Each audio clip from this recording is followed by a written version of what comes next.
That's why we're just went at me with her. Yeah.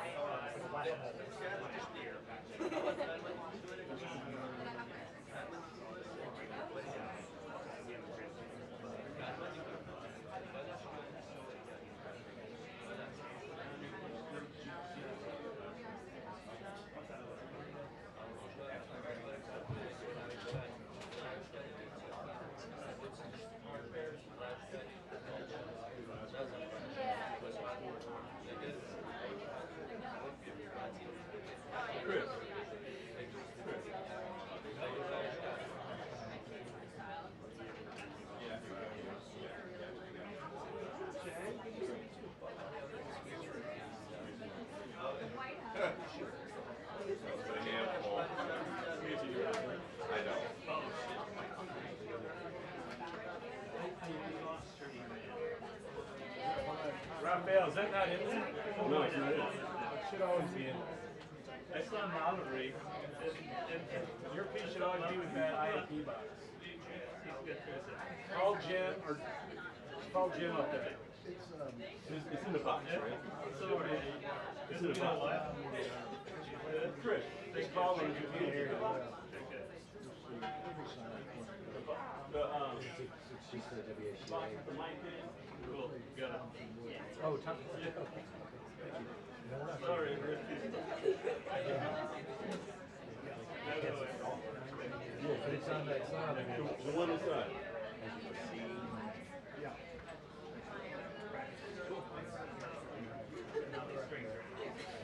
Yeah. You already just do.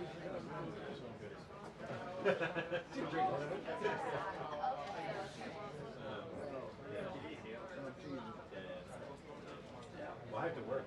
You will do the not like 2 minutes. Like 2 minutes. That's what they normally do.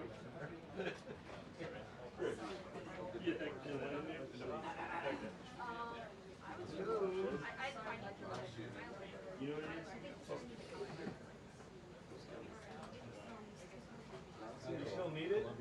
Yeah, it's just the cable tee, but not the You'll see a sign. Yeah, yeah.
let them settle down. Oh, sorry. Video?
Don't worry.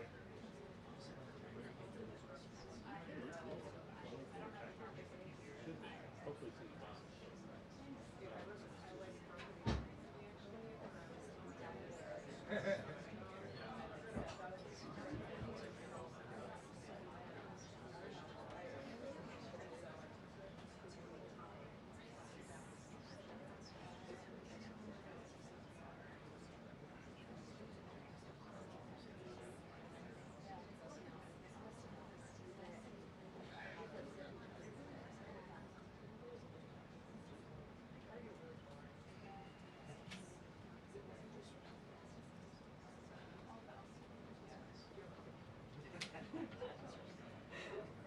I only know that one about showcase. Is that it?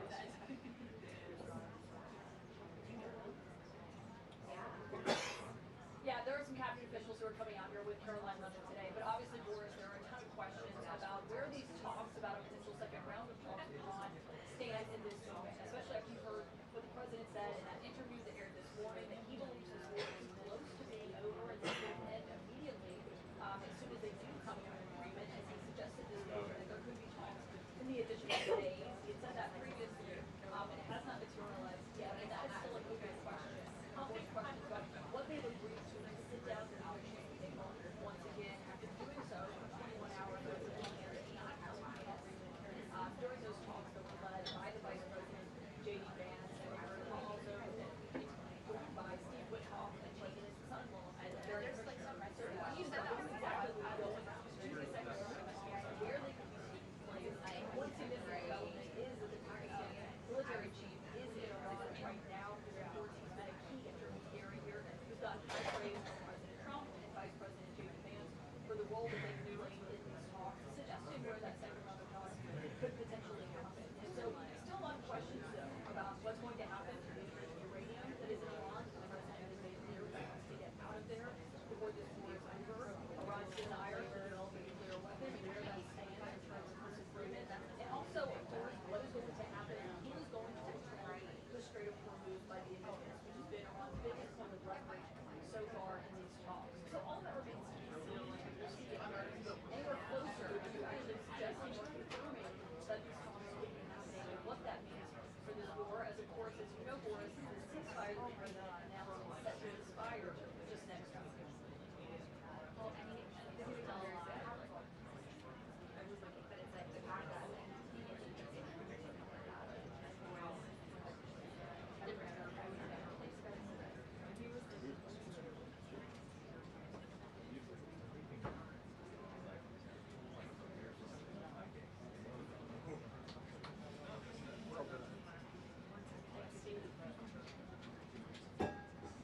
oh, no, just leave it. I'm good. Thank you so much. Yeah, actually.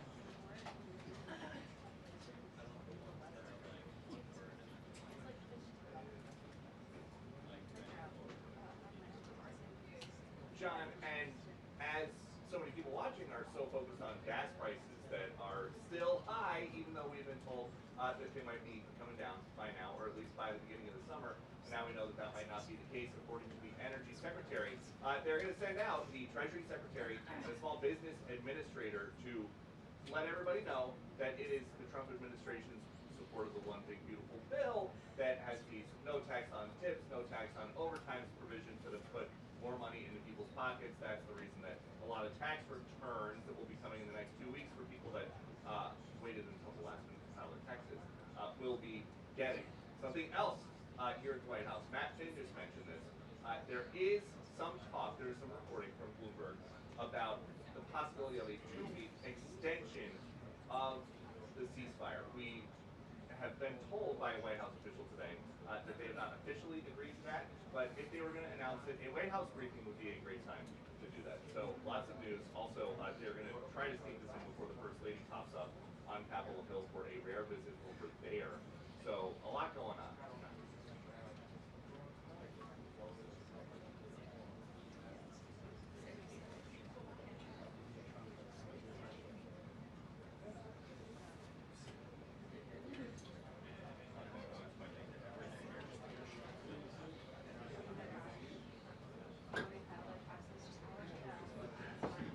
My taxes are like January. I forgot it was even tax day. I don't think we're going to be allowed to do that.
Good afternoon, everybody. Good afternoon. How are you? Good to see you. We have a packed house, and I have two very special guests with me today. I will start with some scheduling announcements. Tomorrow afternoon, President Trump will travel to Las Vegas, Nevada to hold a roundtable and deliver remarks on the working families tax cuts. On Friday, President Trump will travel to Phoenix, Arizona to deliver remarks at a Turning Point USA event at Dream City Church. And I'm really honored to be standing here today on Tax Day with two esteemed members of the President's cabinet and his excellent economic team, Treasury Secretary Scott Bessent and Small Business Administrator Kelly Loeffler. As we have seen this tax season, President Trump's working families tax cuts have put a historic amount of money back into the pockets of the American people this year. On the campaign trail in 2024, President Trump looked voters in the eye and promised them he would sign the largest tax cuts in the history of our country. And on Independence Day last year, President Trump and congressional Republicans delivered, passing the largest tax cut in history for working and middle-class Americans, including no tax on tips, overtime, and Social Security. They also passed unprecedented tax relief for small businesses, farmers, workers, and families. With Tax Day officially here, the numbers prove these tax cuts have been nothing short of extraordinary. More than 53 million filers claimed at least one of President Trump's signature new tax cuts. The average refund this filing season is more than $3,400. The Trump administration has issued more refunds and larger refunds than in any year of the history of our country. And I will allow Secretary Bessent to break down the numbers in greater detail. President Trump and Republicans in Congress have always believed that the American people know how to spend their money better than the government does. But what the American people must not forget is that every single Democrat in Congress voted against these tax refunds. The media has largely omitted this fact and other critical details in their stories covering the benefits of the Trump tax cuts. If the Democrats in Congress had gotten their way and blocked President Trump's historic legislation, Americans would have faced the largest tax hike in history, nearly $4 trillion. The average taxpayer would have seen a 22% increase in their tax rates. Democrats in Congress have proven over and over again that they are the affordability frauds who believe the government should keep more of the American people's hard-earned money. This president and Republicans in Congress fundamentally believe that Americans deserve to keep more of their hard-earned paychecks. It's a clear contrast for American families to keep in mind. So with that, I will turn it over to our great Treasury Secretary, Scott Bessent, and then he will turn it over to Kelly. Thank you. Good. Thank you, Caroline. I'm here to tell you that it has been a fantastic tax season. It has gone smoothly. It has gone efficiently from the point of view of the IRS, but most importantly, it's been a great tax season for the American people. Thanks to promises made, promises kept, through the working families tax cuts, the president has delivered the record refunds to the American people. More than 45% of the filers of the returns that we have seen have had at least one of the four president's signature policies: no tax on tips, no tax on overtime, the deductions for our great seniors, and the deductibility of interest on auto loans for American-made cars. And I will tell you that the biggest, one of those that Americans have taken is no tax on overtime. And it's the American way. If you want to work longer hours, you get to keep more of your money. And with that, we are seeing, I want to encourage everyone out there watching today to change their withholding if they haven't already done so, because if you change your withholding, then you will get an automatic real wage increase on a weekly or a monthly basis, and you will be able to keep more of your money this calendar year. So with that, we have also seen with the Trump accounts, we have had 5 million families file for Trump accounts for their children. 1.2 million of those are eligible for the $1,000 seed bonus. So we look forward to that picking up more and more. For those of you who haven't done it, it's easy to remember, Form 4547. You can do it while you're filing your taxes. You can do it at any point during the year. We think this is going to be transformational in terms of financial literacy. This is Financial Literacy Month, and at Treasury and all over the administration, we are working with the American people, with American families, not only to give them more of their money, but to show them how to invest it in a safe, smart, and sound way. So with that, I will turn it over to Kelly. Great. Thank you, Scott, and good afternoon, everyone. Excited to be here on Tax Day, important day for small business because small business and their employees have real relief thanks to President Trump's working family tax cuts.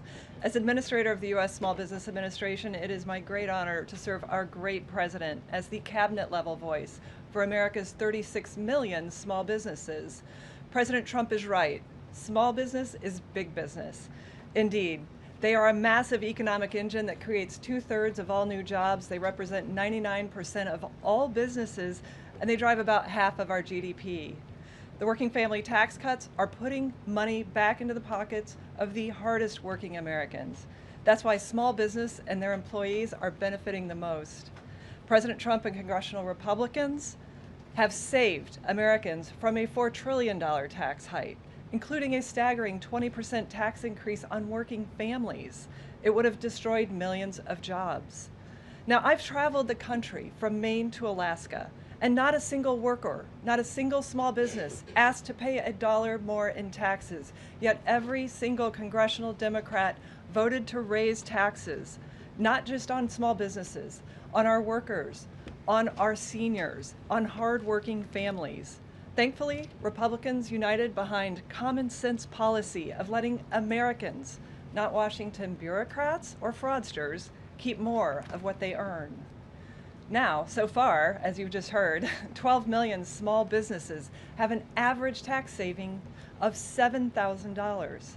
The 20% small business pass-through deduction is now permanent, offering them certainty to plan for the future and the rocket fuel to create 1 million new jobs.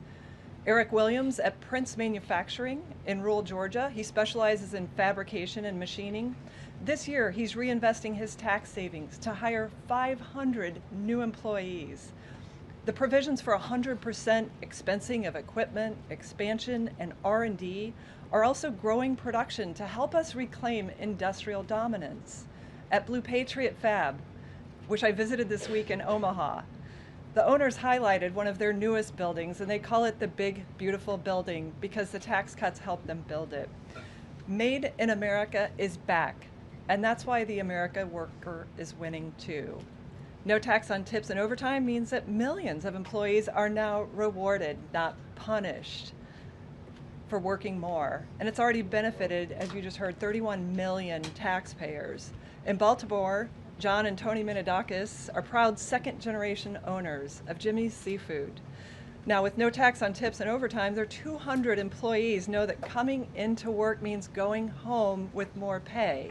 And Wade, a CNC machinist that I met at Lehigh Valley Plastics in Pennsylvania, said he routinely takes on extra shifts, and now the tax cuts reward his extra effort. And the benefits aren't just for tax season. As you've heard, the Trump accounts are connecting young people from birth to the power of our free enterprise system. With 529 savings accounts and Workforce Pell for trade schools, we're now training the next generation of skilled workers to fill millions of open jobs at small businesses. So in closing, America is open for business again.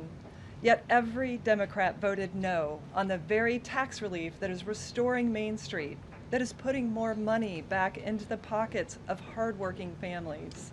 Small businesses are rebounding from years of Biden inflation, decades of unfair trade, and massive regulatory overreach. But thanks to President Trump's tax cuts, they now talk about expansion, hiring plans, and generational opportunity. This is America First in action. Lower taxes, rising wages, and a thriving Main Street. Now millions of Americans are getting their largest tax refund ever, and Main Street is getting historic tax relief to keep the American dream alive. Thank you.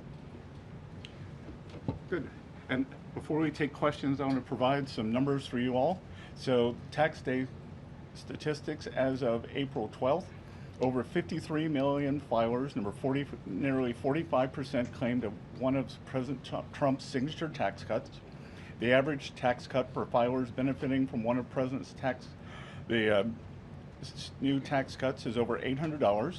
Over 6 million filers have claimed no tax on tips with an average deduction of $7,100. Over 25 million filers have claimed no tax on overtime with an average deduction of $3,100. Over 30 million seniors have claimed the enhanced deduction for seniors with an average deduction of $7,500.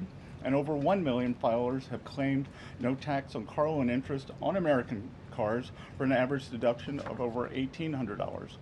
The average refund this filing season is over $3,400. Over 34 million families have claimed Republicans' enhanced child tax credit, which is permanently doubled and expanded by the working families tax cuts. Over 105 million filers have claimed the permanently doubled standard deduction, simplifying tax filing for millions across America.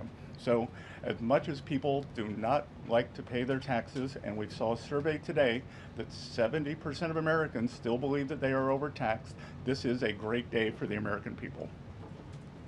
Thank you, Scott and Kelly.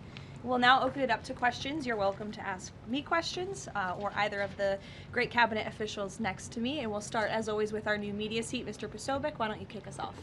Thank you, Caroline. Secretary Bessent, if I may, there's been this media narrative out there that while we see the data on tax refunds, that it's not good enough, that the tax season has been too soft.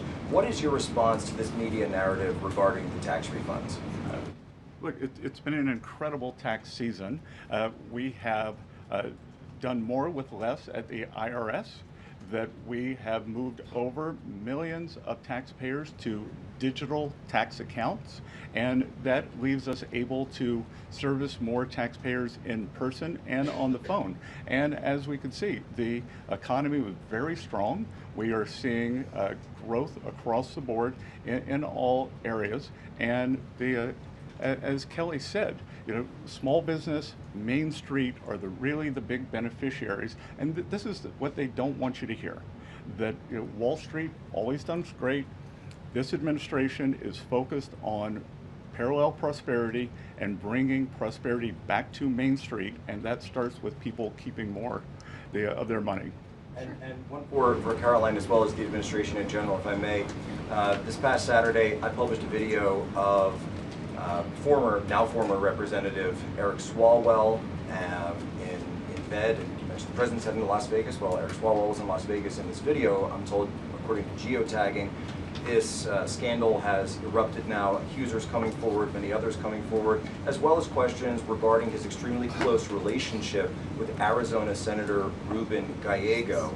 And I want to know if the administration had any comment on the fact that Senator Gallego seemed to be very vocal about wanting the release of the Epstein files, and yet when questions come to his own involvement with Eric Swalwell, he doesn't seem to want to provide anything.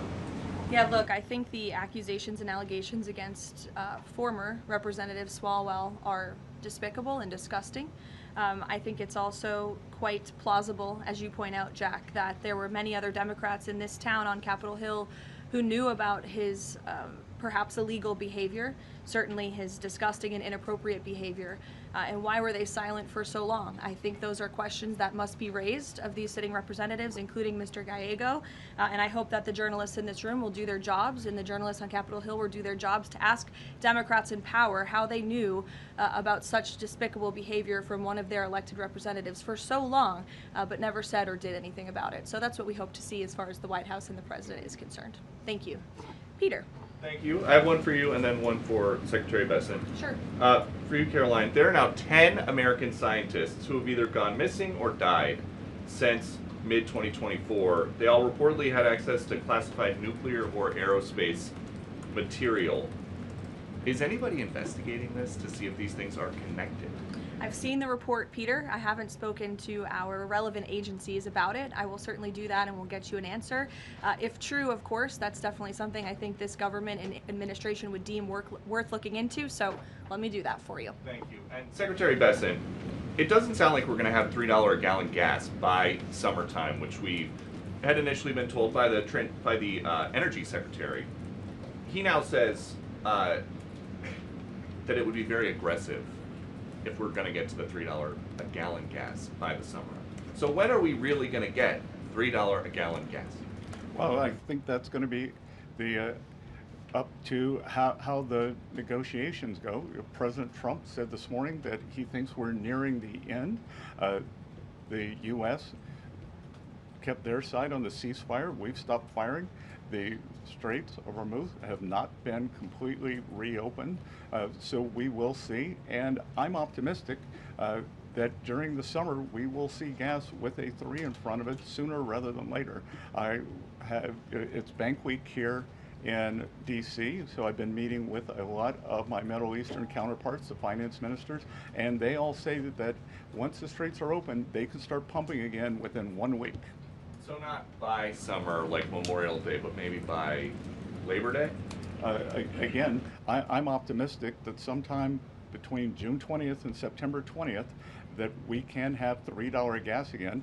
And as I said this morning too, we are going to be watching the gas stations because they raise prices very quickly when when the crude oil prices went up.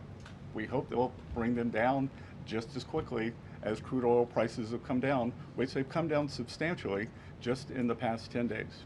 Great. Sure. Thank you so much, Caroline. Can you give us an update on the president's thinking on the next attorney general? A lot of names have been going around, like Ron DeSantis, Rudy Giuliani, Ed Martin. They're being floated as contenders. What qualities is the president looking for in a new AG? And will there be accountability for what many have described as weaponization within Biden's office when he was the president? Sure. Well, certainly ensuring that there's accountability for the weaponization of justice that took place under the Biden administration is a top priority for this president. With respect to names that are floated, there are always names floated in the press. Sometimes I have a chuckle when I read some of the reports about certain people floated for certain jobs. As far as the president is concerned right now, Todd Blanche remains the acting attorney general. The president feels he's doing a good job, and that's where it remains right now. I don't have any personnel updates for you today. Annie. Thank you, Caroline. I have a question for you and also for the Treasury Secretary.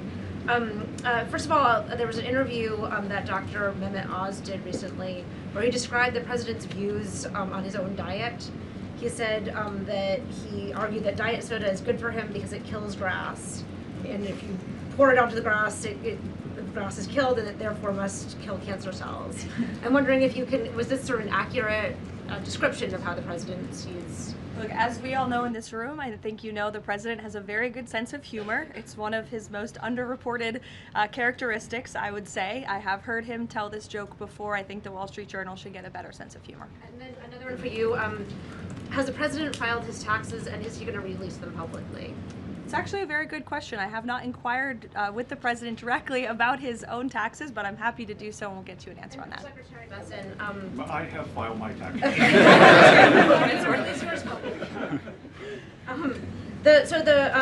The president has publicly said that you are the reason that he has not fired Chairman Jay Powell. Will you make that case again to him, as he's recently said that he still wants to fire the chairman? Look, I am confident that the process that we have laid out in terms of Kevin Warsh, becoming the next Fed chair, he's going to have the hearing on the 21st of this month. He's a great candidate. We know that the Republicans on the Senate Senate Banking Committee are aligned in that, and I am very optimistic that Kevin Warsh will be the chair of the Fed on time, and that will be a moot question. Stephen, go ahead. Secretary Besson, you mentioned that the no tax on overtime is the biggest one that people are claiming. I think you said 25 million people. Have you seen evidence that more companies are offering overtime, or that people are working more overtime and increasing their productivity? And the second question, the health insurance industry is advertising heavily in DC, describing themselves as the good guys in the whole healthcare system. President Trump has threatened to haul in their executives and force them to lower prices. Can you provide any update on the administration's efforts there? Okay, so I'll take the second one last because that's not my area. I don't wear a lot of hats here, but I am sure that the president makes his views known with corporate executives, and if that is true, then they will be hauled before him. And with overtime, as Kelly and I go out and talk to employers and workers around the country, they all want more overtime. And there was this narrative that I think over 2 million illegal aliens have either voluntarily deported or been deported, and that there would be a worker shortage. Well, what better way to fill that gap than with overtime for hard-working Americans and for them to keep more of it? Yeah, I'll just add that a great example are the factories that we see coming back thanks to 100% Made in America expensing. Coosa Steel is a great example in Rome, Georgia, where the owner was down to running one shift 1 day a week. He's up to 2 or 3 shifts 5 or 6 days a week. So thanks to reindustrializing this nation through our small manufacturing base, which most manufacturers in America meet the small business definition, 98% of them, we're seeing more shifts taking place, more opportunities for overtime, and then more willingness of workers to take on overtime shifts, because in the past they were penalized by the tax system for taking on overtime. Elizabeth, go ahead. Thank you. This is for Administrator Loeffler. You talked about how the One Big Beautiful Bill benefits small businesses. With small business optimism falling in March, is the administration planning on providing any additional tax relief or other resources to small businesses that have been affected by high fuel prices during their Iran operation? Yeah, so one data point does not a trend make, and the long-term trend under President Trump has been for small business optimism to be above its 52-year average. Under Joe Biden, small business optimism fell below that average for 34 consecutive months because small business was being crushed by regulation, massive red tape, the threat of high taxes, and all the burdens of the Green New Deal. So right now, small businesses are really in growth mode. They're planning to hire, and the optimism is very strong. If you see in the NAM survey, National Association of Manufacturers came out, their optimism is up 5 points. So I think this is temporary, and we'll get back on trend. What's the status of extending the Iran ceasefire, Karoline? Yes, so I saw some reporting, again, bad reporting this morning, that we had formally requested an extension of the ceasefire. That is not true at this moment. We've remained very much engaged in these negotiations, in these talks. You heard from the Vice President directly and the President this week that these conversations are productive and ongoing, and that's where we are right now. I've also seen some reporting about the potentiality for in-person discussions again. Those discussions are being had, but nothing is official until you hear it from us here at the White House. But we feel good about the prospects of a deal. The President mentioned that in his interview yesterday, and it's obviously in the best interest of Iran to meet the President's demands. I think he's made his red lines in these negotiations very clear to the other side, and so we are continuing to see how these conversations go. Would those talks be in Islamabad, or where would they be the next round? They would very likely be in the same place as they were last time, yes. With the same, I would just want to make one point that's important to the President. The Pakistanis have been incredible mediators throughout this process, and we really appreciate their friendship and their efforts to bring this deal to a close. So they are the only mediator in this negotiation. While there have been many countries around the world who want to offer their help, the President feels it's important to continue to streamline this communication through the Pakistanis, and so that's what continues to take place. Will. Thank you, Karoline. How much room do you see for additional sanctions being placed on Iran? And do you feel like the United States is getting enough support from allies on that front? There was a letter that went to Oman and some other allies that suggested maybe the sanctions weren't, this could be for Secretary Best as well, but the sanctions basically weren't having the effect that the United States wanted. I'll let the Treasury Secretary who's in charge of sanctions answer that question. Yeah, I think that's not a correct characterization. Yesterday, we announced Operation Economic Fury, and we, for over a year, we have had maximum pressure on the Iranians, both on blocking payments into the Iranian state and going after the accounts of the IRGC. One of what may prove to be fatal mistakes that the Iranians made was bombing their GCC neighbors, and who are now willing to be much more transparent in terms of the funds or do a deeper dive in investigating the funds that are held within their banking systems. So we have pushed out to them the request that we want to freeze more funds of the leadership of the IRGC and any members of Iranian leadership. The other thing that we have done is we have told countries that if you are buying Iranian oil, that if Iranian money is sitting in your banks, we are now willing to apply secondary sanctions, which is a very stern measure, and the Iranians should know that this is going to be the financial equivalent of what we saw in the kinetic activities. Is this an example of expanding the war economically as opposed to militarily? Is this another phase in that? Exactly. Secretary, what was the coordination? Any update on the insurance program, the U.S. reinsurance program for ships and tankers sailing through the Strait of Hormuz? Any update on that, sir? Well, it's now up to $40 billion. It's run through the DFC, and we are waiting for the ships to be able to get some semblance of normality, and then they can come to the DFC and our private sector partners and request the insurance. And what do you tell private shipping companies out there right now nervous about this whole thing, saying, wondering if they should even get near the strait? What's that? What do you tell to encourage shipping companies to do business through the strait? Well, I think we're going to have to wait and see when they are permanently open, because this is a mechanism. When we declare that it is safe, they also have to have insurance. Lloyd's of London had skyrocketing insurance during the time. The rates are still very high, so we want to provide, the U.S. government will make a profit on this, but we want to provide a more normalized level and an economically sound basis for ships to move in and out of the Gulf as they did before the start of the conflict. Caroline, I appreciate it. Thanks, Caroline. Yeah, thanks, Caroline. I appreciate it. So, I want to cover two topics, if I could: the tax day, but also the confirmation. So, the confirmation hearing set for next week for Kevin Warsh, but Senator Tom Tillis, is still a no, and he's holding firm on that. How are you going to win over Senator Tillis to get this confirmation out of committee? Well, I'm sure Senator Tillis wants to do the best thing for the Federal Reserve, for the American people. He has publicly said that Kevin Warsh is a great candidate for the chair. So let's get to the hearings and see where we are then. I want to ask you about tax day, if I could. So the tax gains that you've talked about through the One Big Beautiful Bill, is that going to offset the consternation from Americans, for lack of a better term, over the $4 a gallon of gas? Well, again, as I said, no one's ever objected to more money in their pocket. So the Americans have more money. They can decide how they want to spend it. And I did want to come back to the overtime question, because I was up in Westchester County last Friday, and I met with several of the first responders and police unions. And those, whether it's our great policemen, our firemen, our ambulance drivers, they all now want more overtime.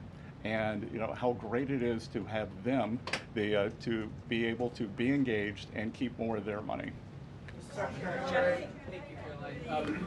Caroline. For both of you, perhaps, are President Trump's threats of a 50% tariff against China still on the table now, or is the letter exchange that you talked about now taking that off of the table? Well, as you know, the president spoke about the letter with respect to he and the correspondence between he and President Xi. President Xi assured the president that they are not supplying Iran with weapons throughout this conflict, and that assurance was made to the president. It's obviously something the administration keeps close tabs on with respect to tariff. You have any update on that, Mr. Secretary? I don't have an update on the tariffs, but I do have an update on sanctions. Iran used to be the largest state sponsor of terrorism. China was purchasing more than 90% of their oil, which is about 8% of China's energy needs. We believe this blockade in the Straits, there will be a pause of Chinese buying, but I will tell you that 2 Chinese banks received letters from the U.S. Treasury. I'm not going to identify the banks, but we told them that if we can prove that there is Iranian money flowing through your accounts, then we are willing to put on secondary sanctions. And are you Nick, go ahead. Thank you, Caroline. Go ahead, Nick. Just a quick follow-up.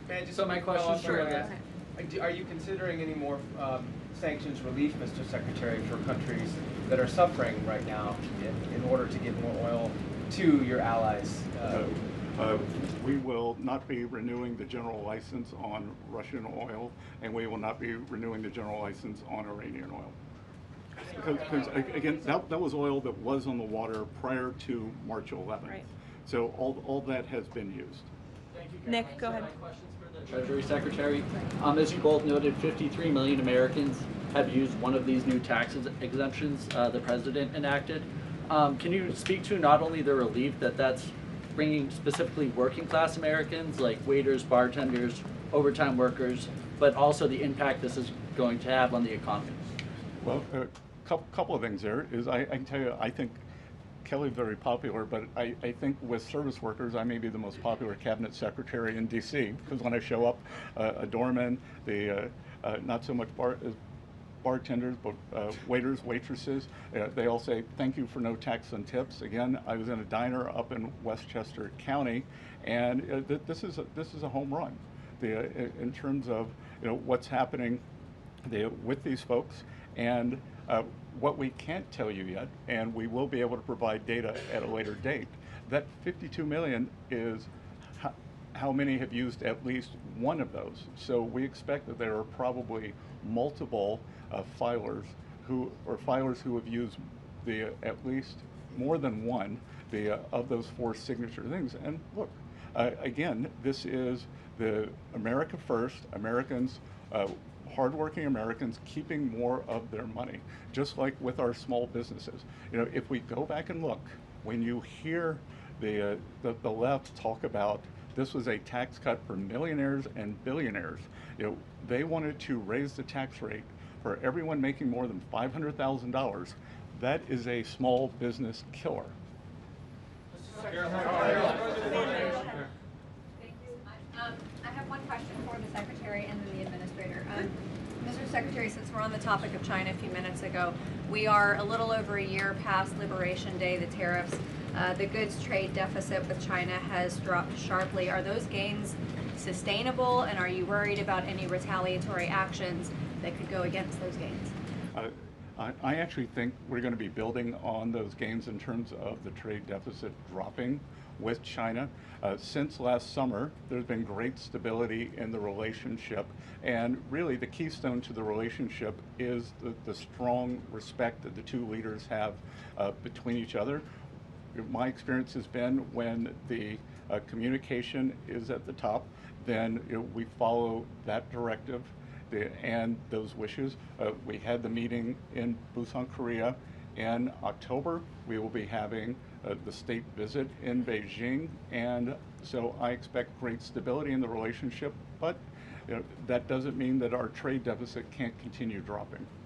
Go ahead. For the Administrator, I know that there are orders and shipments of factory equipment. They are at record highs. How many small businesses has the SBA assisted with loans and supports, to support them?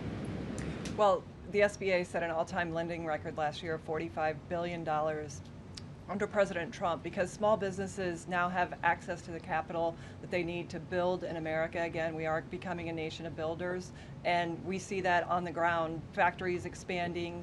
As a result, we have record PMI, which is Purchasing Managers Index, manufacturing expansion, 2 consecutive months in a row of export records. And so when you look at where our nation has come in terms of export-import imbalance, it's been unfair to the American worker and to American industry, and we're reshoring whole industries because of this tax bill. Libby. Libby, go ahead. Thank you, Caroline. Go ahead, Libby. I have 2 questions for you. The first one is about Iran. The second one's actually about United Airlines that I want to ask you about. So on Iran, is there a timeline for how long this blockade is going to remain in place in the Strait of Hormuz by the United States that President Trump has voiced to you or that you've heard among officials? Sure.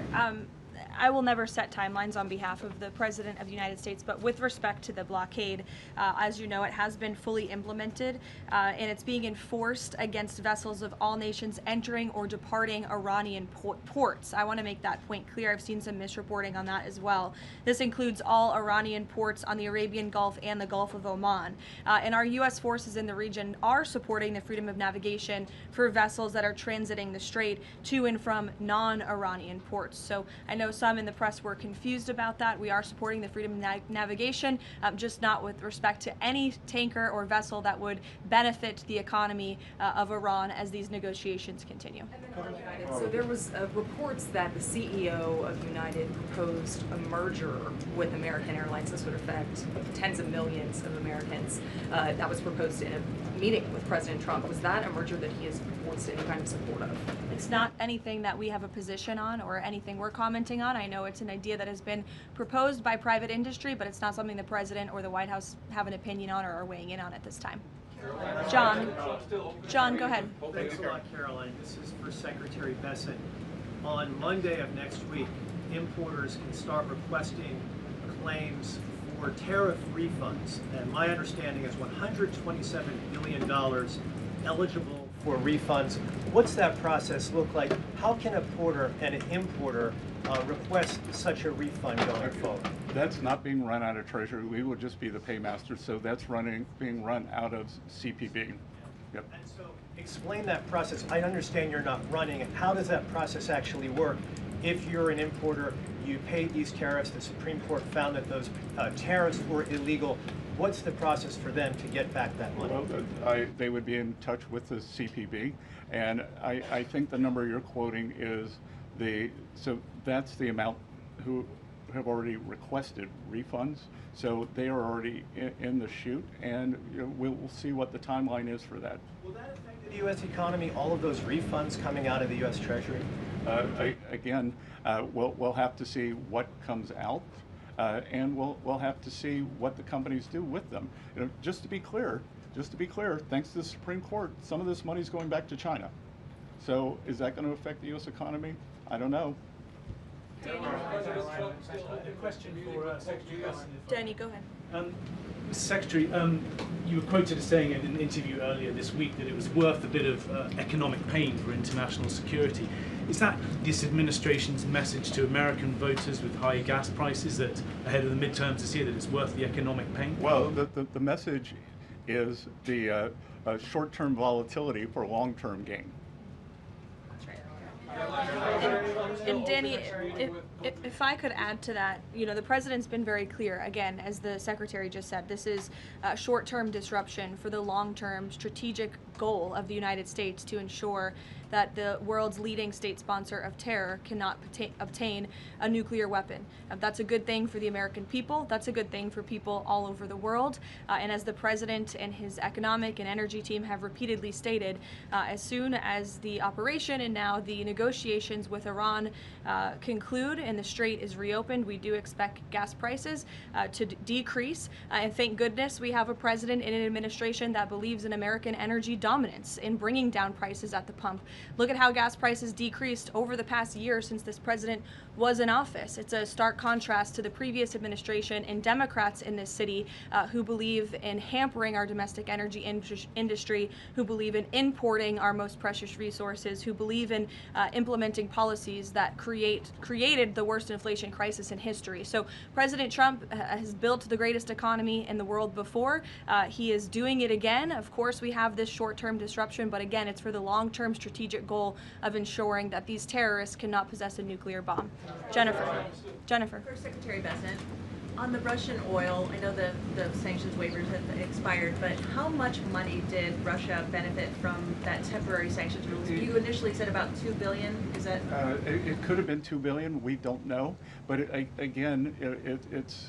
let's think of a different world where oil spiked to 150, and they would have made a lot more by doing that, by pushing the Russian barrels that were already on the water. They were going to be sold. They were going to China no matter what. We pushed them to our allies. We helped stabilize the oil price. And as you can see, there were doomsday scenarios. Oil's going to 150. It's going to 200. It's going to $250.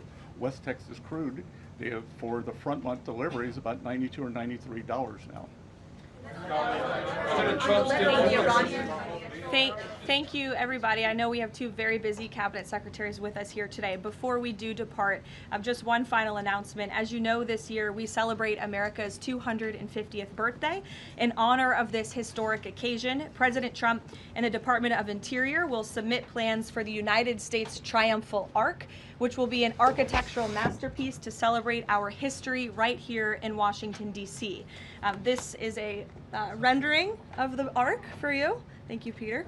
It's quite beautiful, as you can see, and this monumental arch will beam at 250 feet tall in honor of 250 years and stand on ground that is currently empty green space in Memorial Circle on Columbia Island, a man-made island in the Potomac River managed by the National Park Service. The United States Triumphal Arch will be outfitted with beautiful artwork and depictions celebrating the success of the American people over our 250-year history and the enduring triumph of the American spirit.